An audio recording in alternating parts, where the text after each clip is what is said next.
SER Podcast. Hola, soy Ángeles Barceló. Estás escuchando Las 7 de Hoy por Hoy, un podcast diario de actualidad para estar informado en menos de 20 minutos. Escucha el episodio de hoy.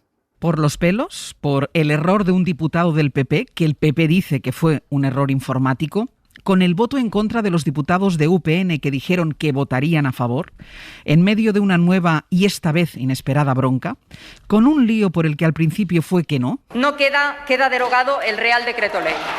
Y luego fue que sí. Los servicios de la Cámara me informan que queda convalidado el Real Decreto Ley. El caso es que al final queda aprobada la reforma laboral.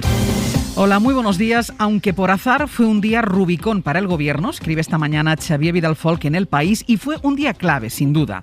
La ley más trascendente, la que el Gobierno había logrado pactar con sindicatos y con patronal, la que quería Bruselas, salió adelante por azar o por accidente. José Luis Astre, hola. Hola, buenos días. Los dos diputados de UPN que dijeron que iban a votar a favor acabaron votando en contra de esa reforma. Ellos se niegan a entregar el acta. Sergio Sayes estuvo anoche en la SER. Simplemente se nos dijo que la directriz de voto era así, una directriz que no compartimos y que por tanto hemos decidido votar lo que en conciencia creíamos los dos que teníamos que votar. Eso hubiese decantado la votación, hubiera tumbado la reforma, pero sucedió que un diputado del PP, Alberto Casero, votó telemáticamente y lo hizo a favor de la reforma. Sostiene el PP que eso fue por un error informático, no humano, y anuncia un recurso ante el Constitucional. Un error informático que lleva a una convalidación que de otra manera no pudiera haberse producido. Pero en cambio, en el Congreso alegan que no hay margen para ese error informático porque el sistema repregunta para confirmar al diputado si está seguro de lo que va a votar en su ordenador, y el equipo expide un comprobante del voto. Los diputados del PP gritaron tongo y dictadura. En el PSOE se preguntan, sin embargo, por qué cuando se dio por derogada la reforma, los diputados del PP se pusieron a aplaudir a los de UPN. Se pregunta Héctor Gómez, el portavoz socialista, si el PP ya sabía lo que iba a pasar y reprochaba anoche en Hora 25 que el PP abone ahora las sospechas sobre la votación y sobre lo que ha sucedido en la Cámara. Es un disparate estar afirmando esto y lanzando esto a la opinión pública. No tiene espacio para trasladar un error informático. ¿Qué error informático? Ha votado lo que ha votado. Tiene que asumir, en todo caso, el voto que ha lanzado y punto, y ya está. Si es que no tiene más recorrido. Entrevistaremos esta mañana al presidente de UPN para saber qué es lo que había acordado con el PSOE y qué garantías tenía de que sus diputados iban a acatar la disciplina de voto. Y nos preguntaremos qué pasa en la legislatura después de este Rubicón, cómo afectará esta nueva polémica a un escenario ya condicionado por la campaña electoral en Castilla y León, y sobre todo en qué situación queda el Gobierno. Porque ayer, sin sus socios habituales, sin Esquerra, sin el PNV, quedó a expensas de ese error para sacar adelante la reforma. Había alivio anoche la ministra de Trabajo. Un día de muchísima felicidad. Y tras 10 años de lucha de muchos trabajadores y trabajadoras en nuestro país, hoy por fin tenemos una norma que efectivamente tras 40 años recupera derechos. Por tanto, hoy es el Día de los Trabajadores y Trabajadoras de nuestro país. El viernes vendrá muy marcado por los efectos de esta convulsa votación en la Cámara, pero la verdad es que el día viene con varias noticias de mucho interés. En la crónica exterior, por ejemplo, lo más relevante es la operación de Estados Unidos para abatir al líder de Estado Islámico. Se suicidó, según el Pentágono, ante el asedio militar. Washington, Víctor Sancho. Hacía semanas que los servicios de inteligencia de Estados Unidos habían ubicado a Abu Ibrahim al-Hachemi al-Quraishi en el norte de Siria. En lugar de un bombardeo, se prefirió hacer una redada de cerca de 2 horas para capturarle, con el objetivo de minimizar las víctimas civiles. A pesar de eso, reportes sobre el terreno apuntan que hubo al menos 13 muertos, entre ellos mujeres y niños. Al-Quraishi, al verse rodeado y en un acto desesperado de cobardía, en palabras de Joe Biden, decidió autoinmolarse, matando a su vez a su mujer y 2 hijos. Es la segunda vez en algo más de 2 años que Estados Unidos descabeza el liderazgo de Estado Islámico, en una misión prácticamente calcada a la que terminó con la vida de su predecesor, Abu Bakr al-Baghdadi. Para Biden, con la muerte de al-Quraishi se elimina uno de los líderes terroristas más importantes del mundo y se manda un claro mensaje de la fortaleza de su lucha antiterrorista. Han dimitido 4 asesores de Boris Johnson. Son las primeras cabezas que ruedan tras las polémicas fiestas en Downing Street. Son su secretario privado, su director de comunicación o el director personal. Todos estaban implicados en diversas fiestas. Hubo otra dimisión, pero esta no está relacionada, parece, con esas fiestas. Dimite por otro asunto. Así que el equipo de Johnson, en definitiva, queda, digamos, desmantelado, mientras que un grupo de conservadores sigue sumando nombres para presentar por escrito una moción para cesarle. En la prensa británica, Bayo, se publican esta mañana los primeros análisis sobre si eso será suficiente. Los ministros de Johnson creen que hay una probabilidad del 50-50 de que se vea obligado a dejar el cargo tras la salida de esos 4 asesores, dice el Times. Se acabó la fiesta, primer ministro. Es hora de dimitir, dice una columna hoy en el Conservador Telegraph. La BBC cita a un diputado conservador. No es una pesadilla, es un colapso total. Mismo término, colapso, el que usa el Daily Mail para hablar de la situación en Downing Street. El ministro de Economía, el joven Rishi Sunak, se distanciaba ayer de los ataques de Johnson al líder laborista y ofrecía una visión franca. Esa franqueza de Sunak, dice el Guardian, sobre el primer ministro podría ser una señal de que prepara su mudanza del 11 al 10 de Downing Street. Y el Banco Central Europeo cambia su discurso, ya no descarta elevar los tipos de interés este año. El motivo, según Lagarde, es la persistencia de la inflación en las próximas semanas, aunque quiere esperar a marzo para evaluar los datos y marcar las pautas del BCE, que puede pasar por una subida de tipos antes incluso de lo previsto. Ese mes, la Reserva Federal de los Estados Unidos sí va a subir los tipos de interés, el precio del dinero, como ha hecho ya 2 veces el Banco de Inglaterra. Es viernes, es 4 de febrero. Enrique García, buenos días. ¿Qué tal? Buenos días. Hoy Facebook, que ahora se llama Meta, se hace mayor de edad porque tal día como hoy, hace 18 años, Zuckerberg y otros 3 compañeros lanzaron la plataforma desde su habitación en Harvard. Como sabéis, nació como una red social para los alumnos de esa universidad. Pero tuvo un éxito muy rápido. En tan solo un mes, la mitad de los estudiantes de Harvard ya tenían un perfil en esa red y a finales de 2004 se abrió a usuarios de otras universidades. Y el primer año de vida, cerró con 1 millón de usuarios. Aunque el año clave fue el siguiente, 2005, porque se abrió a estudiantes de Canadá o de América Latina. Cierra el año con 6 millones de usuarios. Un año después, en 2006, la red se abre para todo el mundo. En 2009 se convierte en la plataforma más utilizada y en 2010 se convierte en la tercera empresa digital más importante de Estados Unidos. Lo cierto es que llega a la mayoría de edad después de una crisis reputacional con un récord en los beneficios de Meta durante 2021, porque cerró con 118.000 millones de dólares más que el año pasado, pero con la resaca de un cierre en bolsa muy a la baja, podemos decir que histórico, ¿no, Enrique? Sí, porque Meta sufrió ayer la peor caída en bolsa que ha experimentado una compañía en Estados Unidos, con una caída de casi un 27%. En una sola jornada, Meta perdió casi 240.000 millones de dólares. Resaca complicada. ¿Con qué tiempo comenzamos el fin de semana? Pues hoy las máximas bajan un poco en el norte y en el interior de la península, pero en el resto del país, en el sur o en el Mediterráneo, de nuevo vamos a tener valores muy por encima de los habituales, con 25 grados en Málaga o en Murcia, algo menos, en torno a los 20 en Alicante o en Valencia. Sol en casi todo el país, salvo en el Cantábrico, porque hoy entra un frente que va a dejar algunos chubascos débiles en la vertiente cantábrica al final del día. Todas las portadas de la prensa nacional llevan la imagen de un mismo momento con apenas unos segundos de diferencia. Unos segundos que lo cambió todo. Primero vino el susto, Meritxell Batet se equivoca, durante unos segundos la reforma laboral no sale, la derecha aplaude, pero entonces vino la rectificación. La reforma sale aprobada con 175 síes y 174 noes. Entonces llegaron los gritos. La derecha grita a tongo, el gobierno aplaude, Nadia Calviño se lleva las manos a la cabeza y ya Yolanda Díaz se lanza a los brazos de la ministra de Hacienda. Es lo que vemos en las portadas del País, también en la del Mundo. Las 3 ministras se abrazan, eso vemos en La Razón. Yolanda Díaz se acerca a Pedro Sánchez, vemos en otra portada. Y entre los abrazos del gobierno el estupor de la derecha porque no salen los números. En ese momento ya se sabía que los 2 diputados de UPN rompieron la disciplina de voto, votaron no, pero no salen los números. ¿Dónde está ese voto afirmativo? ¿De dónde sale ese sí? Pues de un diputado del PP, Alberto Casero, que votaba telemáticamente desde su casa. Por error votó a favor de convalidar el decreto del gobierno. En el PP aseguran que fue un error informático, que él votó no, pero el ordenador registró sí. Esto sucede antes de la votación en la Cámara, según el relato del PP. Ese diputado llamó a la Cámara para explicar que había habido un error informático, no le cogieron el teléfono, entonces llamó al Grupo Popular. Miembros de ese grupo se acercaron a la mesa para comunicar a la presidenta Meritxell Batet que había un error, lo que había ocurrido, y según el relato del PP, Batet dijo que la mesa ya había decidido que aceptaba ese voto como válido. Y ahora el PP acusa a la presidenta como responsable de un fraude. Pablo Montesinos anoche estuvo en Hora 25. Y al final lo que nos encontramos es a una presidenta, la presidenta Batet, que incluso llega a decir que la mesa del Congreso de los Diputados había acordado que todo se hiciera así. Eso es mentira.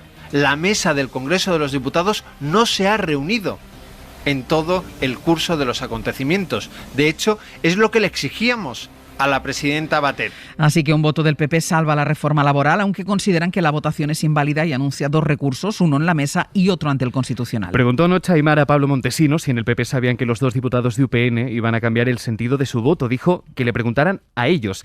En Hora 25 hablamos también con el diputado de UPN, con Sergio Sayas, y dijo que al menos él no le dijo a nadie que cambiaría el voto y aseguró que nunca lo veríamos en las filas del Partido Popular. Bueno, y más allá de la bronca y de la sorpresa, el debate y la votación evidenció la fragilidad del gobierno porque la reforma, quizá más simbólica de la legislatura, ha salido adelante por un voto por error. Durante el debate previo, Esquerra y PNV, socios habituales de la legislatura, argumentaron su voto en contra. Y cuando tú vienes aquí diciendo esto es lo que hay y no se toca porque lo he pactado fuera, tú no te crees que el Congreso sea la sede de la soberanía popular. Tú te crees que el Congreso es un notario. Siempre protegerá cuando haya que tragar una bola de hiel bastante grande, por aprobarla con quienes no votan a favor de esta reforma por convencimiento, sino que simplemente lo hacen llevados por su intolerancia hacia formaciones como la mía, y que en realidad quieren cargarse al gobierno. El no de PNV y de Esquerra puede suponer un cambio en las relaciones entre gobierno y socios en lo que queda de legislatura, aunque Gabriel Rufián acabó diciendo que no se acababa el mundo.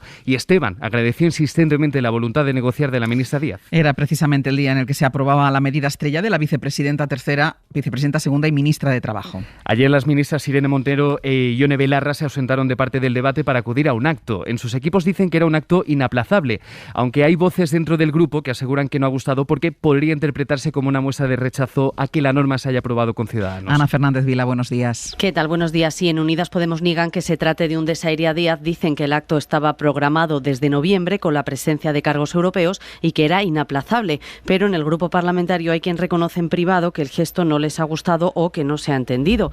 Lo cierto es que la foto con Ciudadanos inquietaba en Podemos y también las duras críticas de sus aliados de la izquierda por negarse a negociar el texto. Pero en el equipo de Díaz creen que ella sale reforzada porque se ha demostrado que la geometría variable no funciona, dicen, y que la única mayoría fiable es la de la investidura. Fuentes de Podemos avisan de que ahora es clave mantener la presión al PSOE para que esto no vuelva a ocurrir y no tenga la tentación de mirar al centro. Y creen que en esa tarea también debe estar la vicepresidenta, después de que en algunas de las últimas disputas internas de la coalición se haya mantenido en silencio.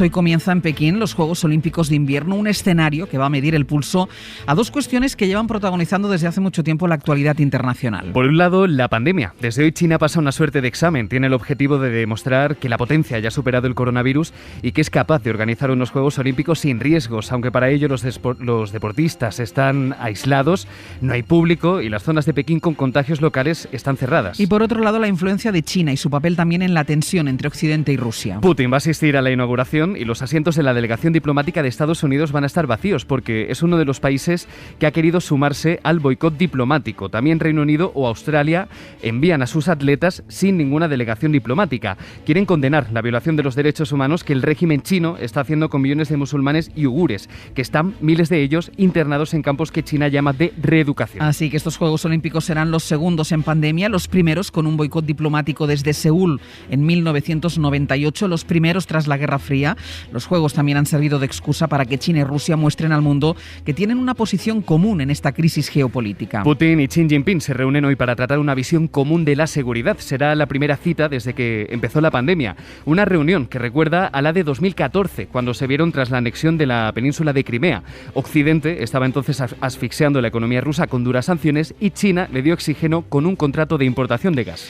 En paralelo, desde Estados Unidos acusan a Rusia de preparar un vídeo falso en el que se vería un supuesto ataque de las tropas ucranianas para justificar así la incursión de las tropas rusas en ese país. Washington asegura que tiene pruebas de un plan que pasaría por difundir un vídeo falso para inventarse un pretexto para la guerra.